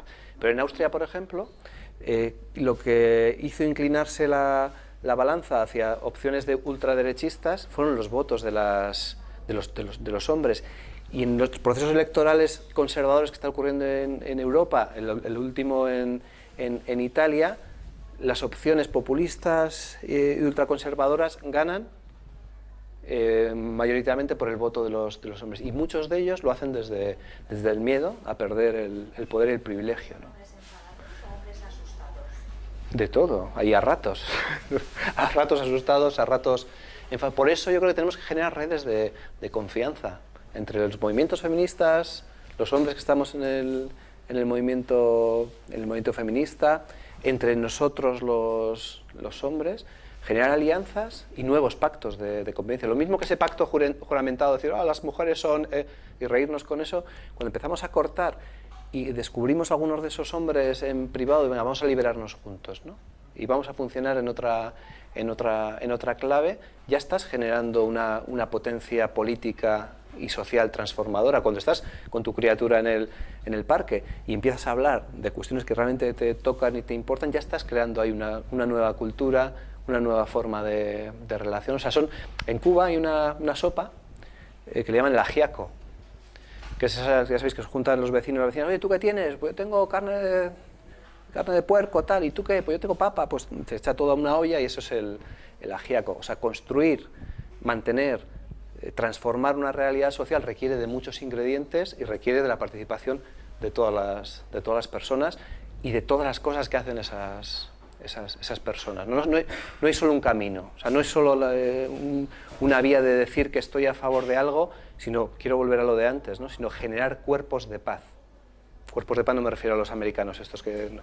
O sea, cuerpos para la paz, que son cuerpos que sienten, cuerpos que demandan abrazos, cuerpos que renuncian a la violencia, ligados a esas emocionalidades que sirven también para saber lo pequeñitos que somos en el fondo. Hasta Donald Trump es un pequeñito que él no lo quiere saber. O sea, ideología, cuerpo y emociones para la igualdad, ¿no?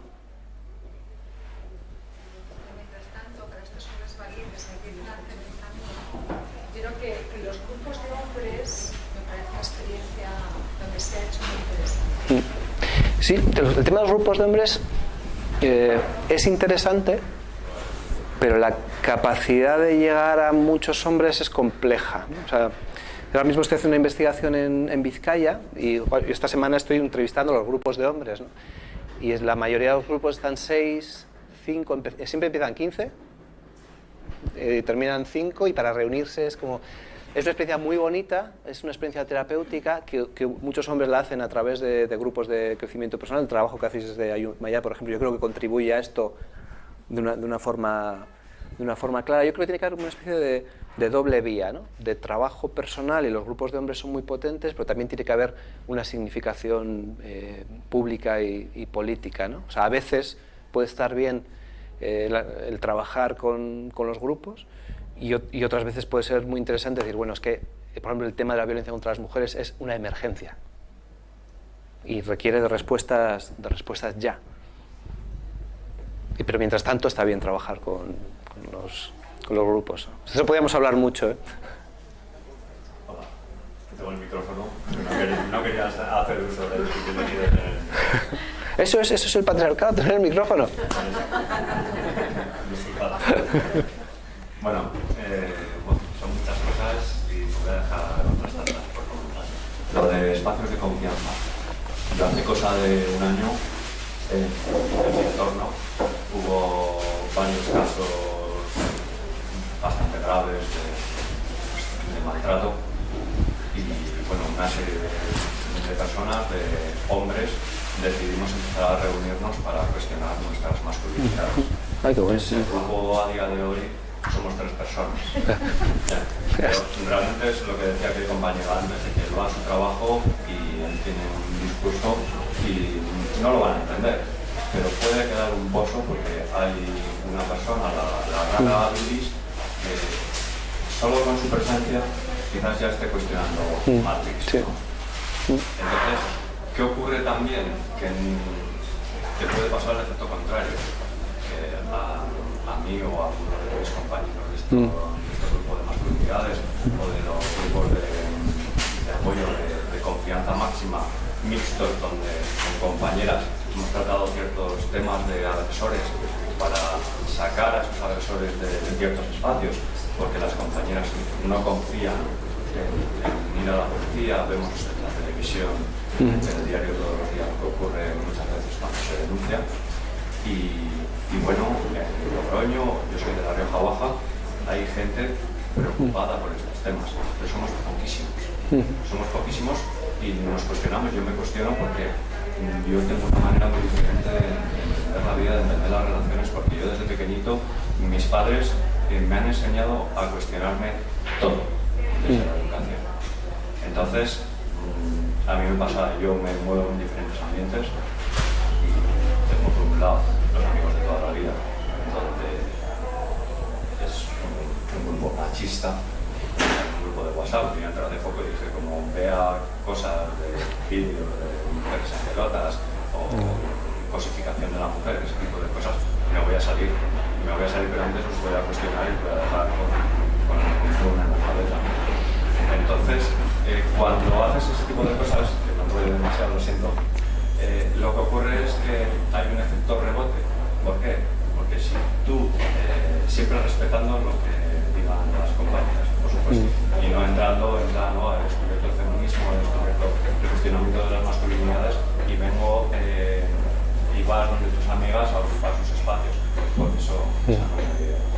Pero cuando tú cuestionas o señalas a alguien y le dices, oye, tú no puedes entrar en estos espacios, o tú eres un agresor, o tú tal, lo que ocurre es que él puede salirse del espacio, pero estás cuestionando no solo a él, estás cuestionando a su círculo de amigos, estás cuestionando el ambiente, los círculos.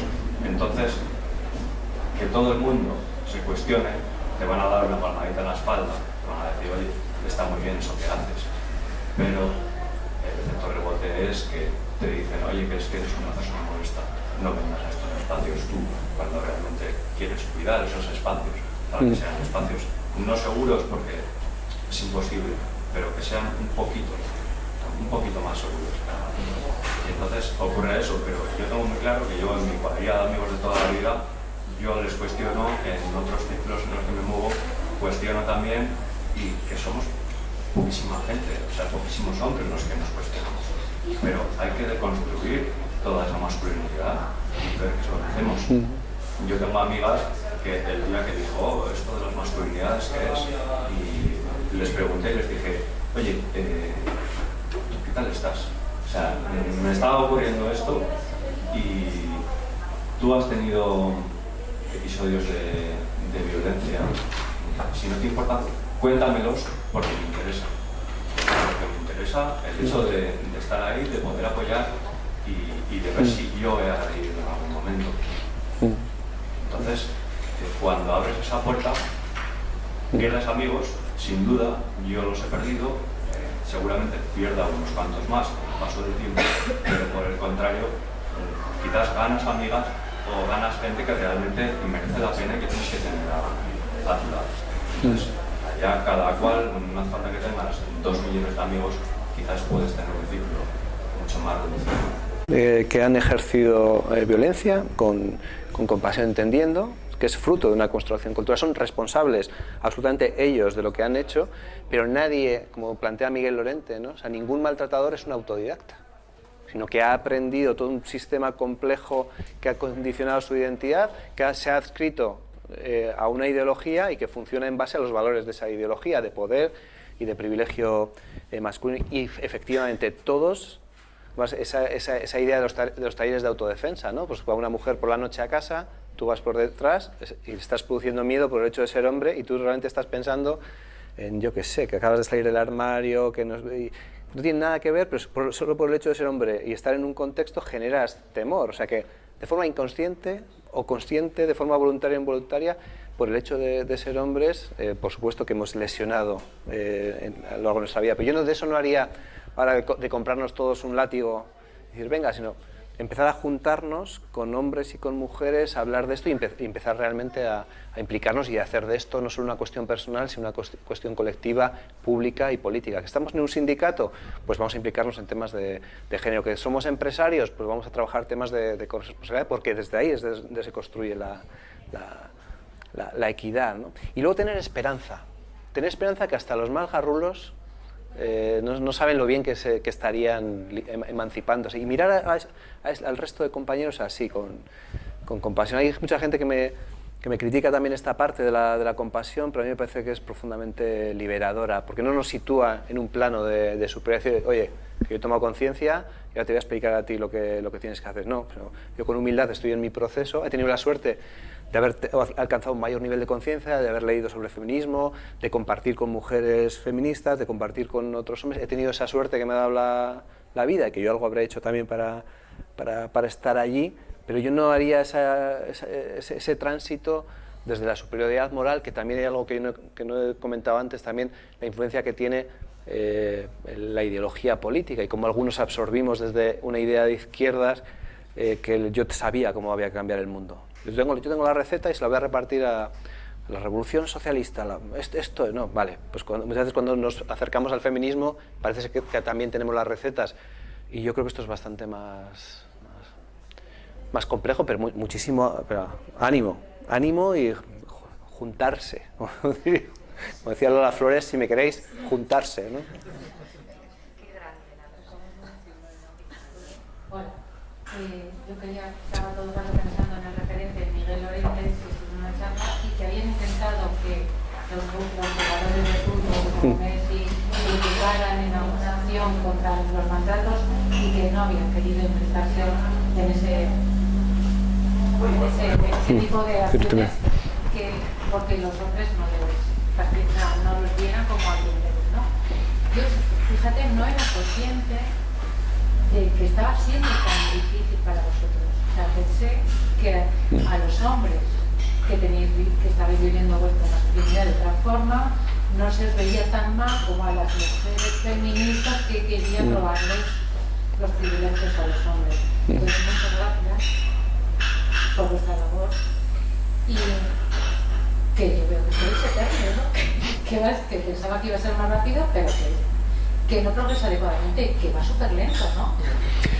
Pues lo que pasa es que la expectativa que habéis puesto ha cambiado el escenario y ahora tiene que ir rápido.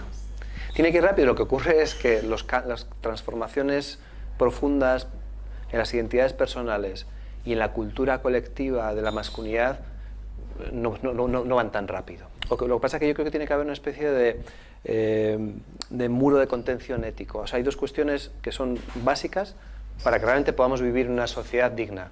Una es erradicar la violencia contra las mujeres en todas sus expresiones, y para eso los hombres nos tenemos que movilizar, tenemos que de repente convertirnos en pesados y en los raros y en los excluidos de los grupos que sean especialmente sexistas, y empezar a poner en valor y a juntarnos con hombres que no lo sean y a disfrutar de esa compañía y hacer cosas juntos y significarnos públicamente como que se puede ser hombre de otra manera. Eso me parece que es como fundamental. Y otro, la corresponsabilidad. Asumir el 50% de los trabajos de cuidado y el 100% de la responsabilidad. Y luego ya discutimos. Y luego ya vemos si como hombres tenemos que estar en un segundo plano en el feminismo, si nos tenemos que callar, si tenemos que dar un paso adelante, si tenemos que dar un paso atrás. Eso lo podemos discutir porque va a haber miradas diversas, pero es tiempo para la acción, es tiempo para mojarnos. Sobre todo porque la mitad del mundo ha cambiado y la mitad del mundo, acordaos de esa foto del 8 de marzo, nos está exigiendo ya que demos pasos y que nos cuestionemos, que leamos, que entendemos. Hay una parte, una anécdota que yo suelo utilizar en los cursos, ¿no? Imaginaos una pareja de aquí de Logroño, ¿no? Pues Miguel, no sé si es un nombre aquí común en Logroño, Miguel y María, ¿no? Entonces Miguel lleva unos días una temporada que está triste, que no se llega a casa, llega del trabajo y se acuesta. Entonces María le pregunta a un amigo de Miguel, oye, ¿le has notado algo raro a Miguel? Y tal. Dice, no, pues llega un día, llega Miguel a casa, entonces está en un sofá como este, y le dice, María, siéntate. Miguel, cariño, siéntate. Entonces María se queda mirando y le dice, Miguel, ¿qué te pasa? ¿Cuál es la respuesta de Miguel?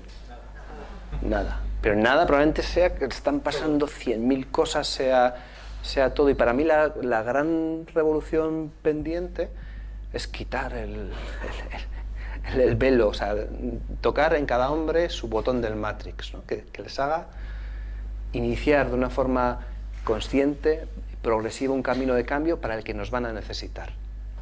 Insisto, nadie cambia solo, cambiamos en comunidad. Y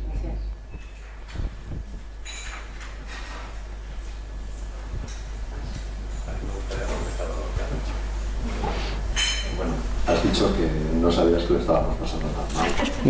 Yo considero que no somos nosotros los que lo estamos pasando mal, o sea, nosotros somos los agresores, sois vosotras las que lo hacéis mal. No, pero realmente vosotros estáis siendo un poco excluidos también de los círculos, ¿no? Por defender una serie de derechos. Bueno, pero nada, ella está poniendo mal.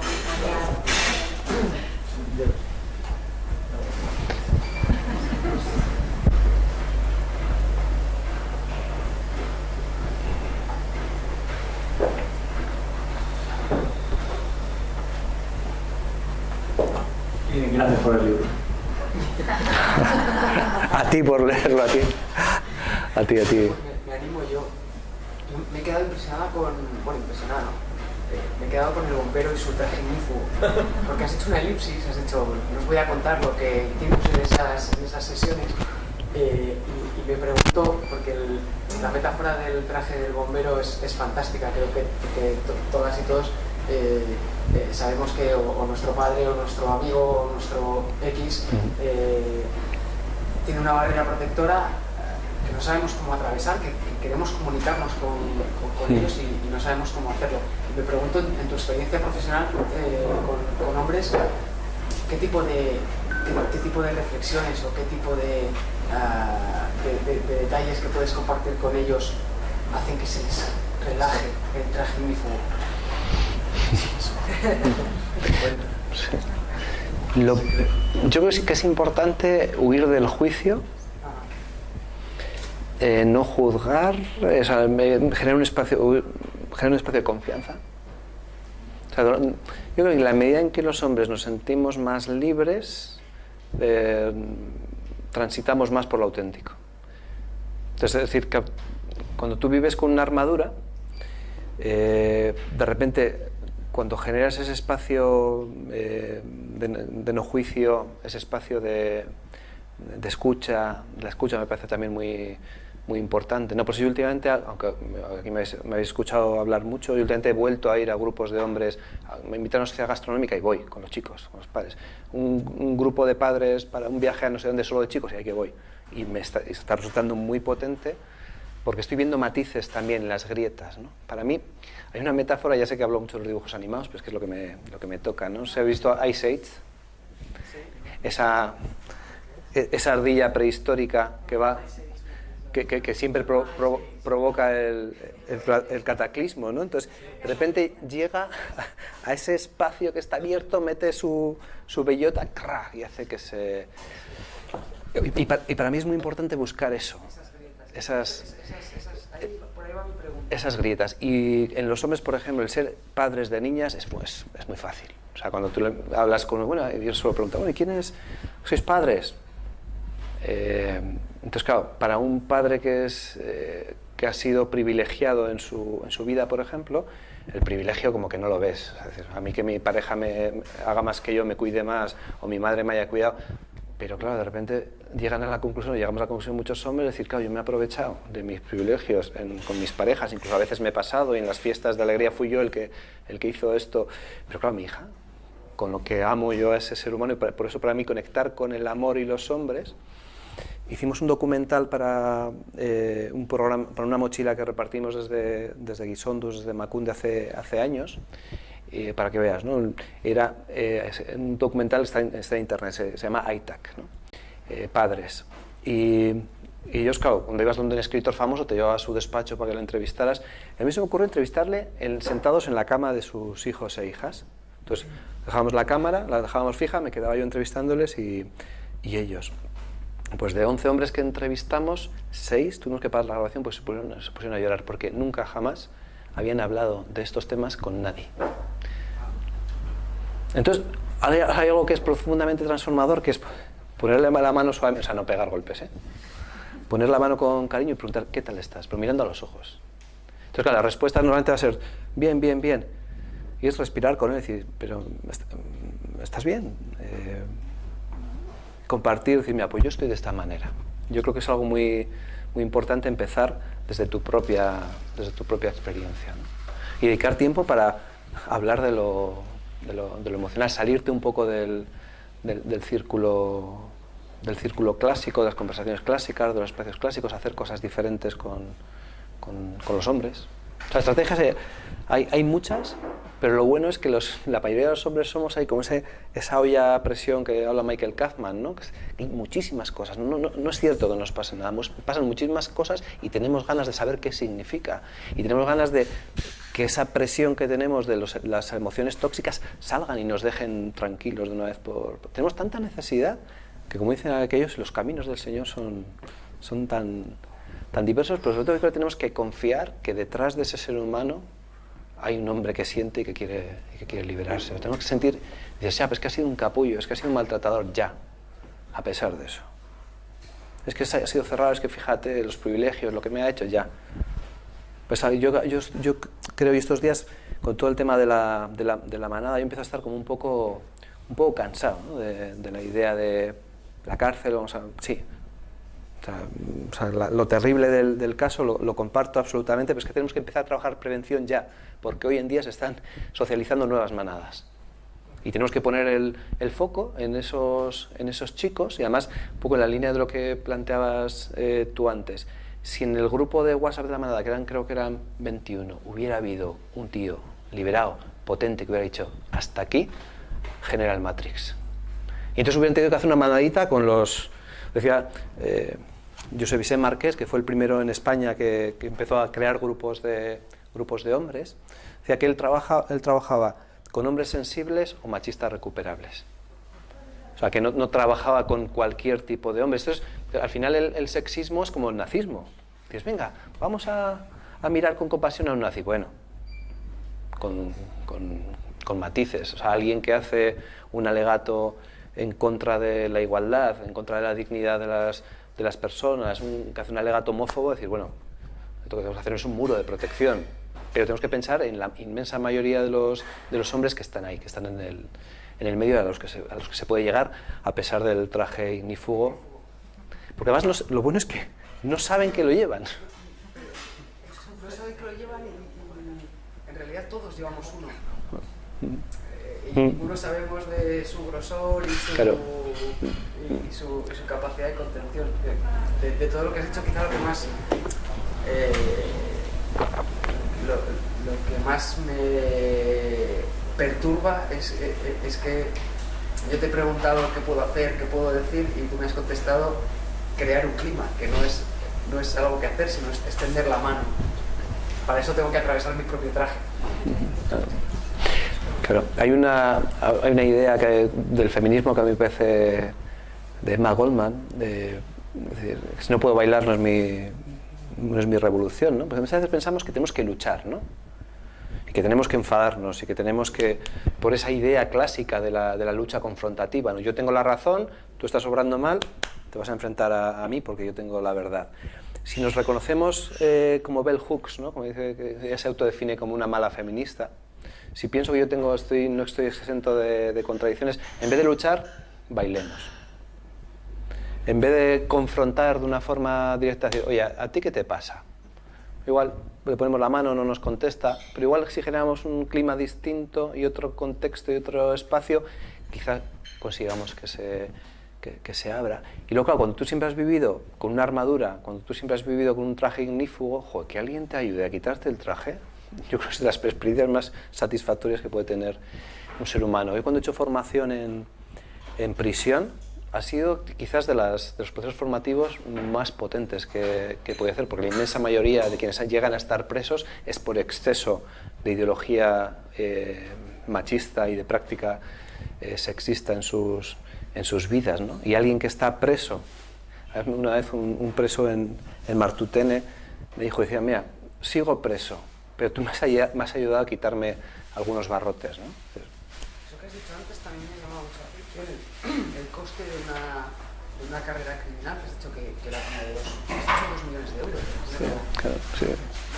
Entonces, el hecho de que no haya más formación, más reinserción, más tal, no es por una falta de recursos, es porque los recursos se utilizan de otra forma. Porque está naturalizado, es por ejemplo el tema del proceso en Barcelona, ¿no? Que de repente el Estado tuviera recursos para enviar miles de policías a controlar una situación, te hace ver cómo la situación que están viviendo miles de mujeres. Tenemos que pensar que en España anualmente se ponen alrededor de 200.000 denuncias por violencia machista y muchas veces el Estado no tiene recursos en relación a las prioridades que se establecen. Los recursos están, pero solamente si hiciéramos prevención. Claro, datos de la Unión Europea. El 84% de los accidentes de tráfico los provocan hombres, y en la medida que los accidentes son más graves, aquellos que producen muertes, son el 91% de quienes conducían un vehículo que produce una muerte son hombres. Independientemente de que vaya de marcha, de que vaya a trabajar, que conduzca un camión, que conduzca un autobús, el coste indirecto que tiene la siniestralidad vial en la Unión Europea son 200.000 millones de euros al año. O sea, si sumamos los costes de la criminalidad, los costes de la siniestralidad laboral, los costes de la siniestralidad vial, los suicidios, la violencia machista, todos esos costes, porque estamos hablando igual alrededor del 9% del PIB. La corrupción, por ejemplo, es una cosa curiosa, son mucho más corruptos los hombres que las mujeres. ¿Hay mujeres corruptas? A ver las haylas. ¿Hay mujeres violentas? A ver las haylas. Pero como fenómeno sociológico, si juntáramos todo eso y pensásemos que con estrategias preventivas y de transformación identitaria en los hombres no solo vamos a conseguir que seamos más corresponsables, sino vamos a conseguir un cambio estructural de la sociedad que va a permitir que florezcan recursos para hacer otras cosas. para garantizar la vida. Aquellos países más igualitarios están vaciando las cárceles. Es que es una cosa muy curiosa, la están dedicando a otras cosas porque ya no tienen presos en los que meter. Si en España hay un 7% de mujeres presas, eso significa que podía haber un 7% de hombres presos. Significa que en vez de haber 140.000 hombres presos ahora mismo en España, con el coste que supone a todos los niveles, porque alguien que está apresado de repente deja de cuidar a cualquiera. En Estados Unidos, ¿qué están haciendo? Se dieron cuenta que la población penitenciaria, que es la más alta del mundo, los hijos de aquellos hombres que estaban presos, dentro de unos años van a ser los siguientes criminales que van a volver a estar presos. Y a alguien se le ha ocurrido la fantástica idea de generar vínculo entre los hombres presos y sus hijos e hijas. Es decir, vale, te voy a dar la condicional, pero no porque hagas un curso de mecánica o de marquetería, sino porque mantienes un vínculo con tu hijo o tu hija. Fíjate, muchas veces son cuestiones inmateriales que no requieren de grandes recursos, y esto está teniendo mejores resultados que cualquier otra estrategia. ¿Por qué? Porque mantener el vínculo del hombre que está preso con sus hijos e hijas es una especie de reconstructor de la dignidad y de la humanidad de esa persona que está presa, y cuando sale a la calle está rehumanizado, porque hay algo que a mí me parece fundamental, que es que la masculinidad clásica tóxica produce una disminución cultural de la empatía. Es decir, la única forma que tiene un ser humano de ejercer la violencia contra otro ser humano es que se destruya algo que nos viene de serie, que es la empatía. Es decir, si ahora mismo, Mónica, pues de repente se cae el ventilador y te da en la cabeza, absolutamente todas las personas de bien que están en esta sala no van a pensar, ay, pobrecita, has hecho años, que de repente lo van a sentir. Habéis visto esa imagen, ¿no? Que habéis visto a alguien alguna vez, estoy seguro, en la vida, que estaba con un martillo y se ha pegado en el dedo y tú quitas la mano. Esto nos viene de serie, pero para eso, si se cae el ventilador encima de una silla, no sentimos lo mismo. Esto solo se activa cuando le ocurre a seres vivos, ¿sí? Es un proceso neurológico muy complejo, pero es como la respiración, es como los latidos del corazón. Otra cosa es que con aquello que hacemos en nuestra vida, y esa es la socialización tóxica en masculinidad hegemónica, se destruye hasta lo que es natural, hasta lo que viene de serie. Y para eso hay un elemento clave: para que tú le puedas hacer daño a otra persona tienes que deshumanizar y considerarla desigual. Y entonces, claro, si yo considero a alguien desigual es cuando le puedo hacer daño, porque de otra manera yo no podría hacerle daño, porque el dolor que yo estuviera generando me lo estaría generando a mí. Bueno, esto es que podríamos hablar. La neurociencia nos aporta muchísimos elementos al pensamiento feminista, ¿no? La idea de cómo construimos todos los mapas somatosensoriales, que es, fijaros, este dato, y con esto ya voy cerrando, 100.000 millones de neuronas que generan combinaciones entre ellas. Es decir, tenemos una complejidad en cada experiencia humana, en cada cerebro humano, mayor que todo el universo conocido. Y ahí es donde radica la identidad. Eso se construye con cientos de miles de estímulos, con colores, con frases, con tonos de voz, con lo que repetimos a los niños y las niñas de qué tienes que hacer, qué no, y sobre todo lo que hacemos de forma inconsciente. Pero la buena noticia es que nos podemos reprogramar constantemente. Y la eclosión que está habiendo de libros dirigidos a niñas, por ejemplo, niñas rebeldes que cambiaron el mundo, historias para dormir, ahora mismo puede haber en el mercado 200 libros dirigidos al empoderamiento de las niñas. Esa es la buena noticia, fantástica. La mala noticia es que no hay ni uno solo con perspectiva de género dirigido a los niños, a los varones. Y estos niños, que ellas están empoderadas y ellos no, unido a que no hay educación sexual en nuestra sociedad, la educación sexual viene a través de la pornografía, y la pornografía, la inmensa mayoría, es de dominación, está muy arraigada en valores clásicos, dice mucho de nuestras sombras. No voy a profundizar más en esto, pero si las niñas están aquí, los niños están aquí, me da igual, los niños están aquí, las niñas están aquí, cuando tengan que convivir en el futuro ya tenemos el conflicto. O sea, las alarmas y las manifestaciones que vamos a hacer de 20 años se están creando hoy. Luego trabajemos hoy para prevenir los males del futuro. Y eso necesariamente pasa por trabajar también con los hombres. Y yo, como padre de un niño, y quizás yo no tenga ya mucho remedio, o sea, mis cosillas puedo hacer, ¿no? Pero exijo que se trate con dignidad a mi hijo. Y eso significa que le acompañemos en el proceso de emancipación, de liberación. Y tiene que haber políticas públicas dirigidas a trabajar con los niños. Tienen que emplear recursos, no en detrimento de los recursos escasos que se están empleando para el empoderamiento de las niñas, que tienen que seguir y multiplicarse, pero tiene que haber un espacio específico para trabajar con los niños porque merece la pena. Y porque es su derecho.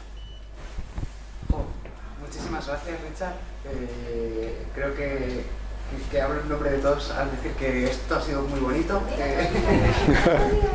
Vaya la mano. Que ha sido precioso, que nos quedaríamos hasta súper tarde. Lo que pasa es que en unos minutillos mis compañeros van a tener que apagar la luz y creo que más de uno queremos que nos dediques el libro. Así que ha sido un privilegio. Muchas gracias por venir. Muchas gracias a todos vosotros también, porque si no, no hubiese sido posible. Así que vamos a aplaudirnos. Bueno, pues,